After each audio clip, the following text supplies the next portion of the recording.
Hashize igihe gito mu karere ka Gastibo hatangijwe umushinga mushya wiswe Beyond Boundaries. Ni umushinga wahurije hamwe imiryango igera kuri 6 irimo LWD, FAO Rwanda, Impanuro Girls Initiative, RUB, OIPA, cyose igahagararirwa na Nodol. Uyu mushinga uterwa inkunga na Amplify Change ugamije gukuraho imbibi n'inzitizi ku rubyiruko rwose rwiganjemo afite ibibazo by'uruhurirane, ababyeyi bakiri bato bafite agakoko ka virusi itera sida, abafite ubumuga ndetse n'abandi.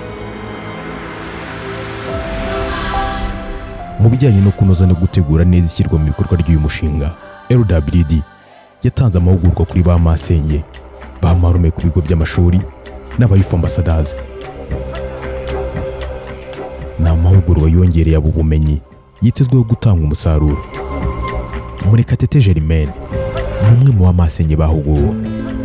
Nitwa Murekatete Germaine, nturuka mu kagari ka Nyabisindu mu murenge wa Kiramuruzi, nkaba ndi Masenge w'abana. Tumaze iminsi 2 mu mahugurwa y'uyu muryango wa ROWAD, baje kuduhugura ku gufasha urubyiruko rufite ibibazo byinshi by'uruhurirane. Twasanze dufite abana bagiye babyara inda zitateganijwe, bahura n'ibibazo byinshi bitandukanye.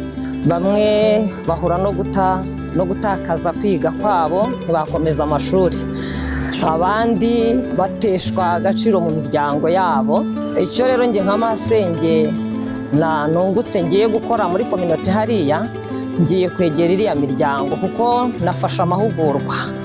Namenye ko ubuzima bw'umwana butarangirira ko yahuye n'uko yabyaye akiri mutoya.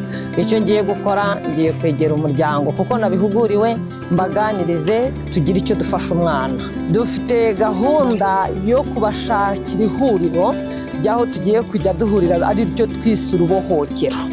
Nitumara guhuriramo n'abo bana mu rubohokero, tuzagira ibyo tuganira. Hari ibyo tuzabaganiriza, hari n'ibyo nabo bazatuganiriza. Ejo igihugu kirabakeneye, kandi twasanze ubuzima butararangiriye hariya, ahubwo burakomeje.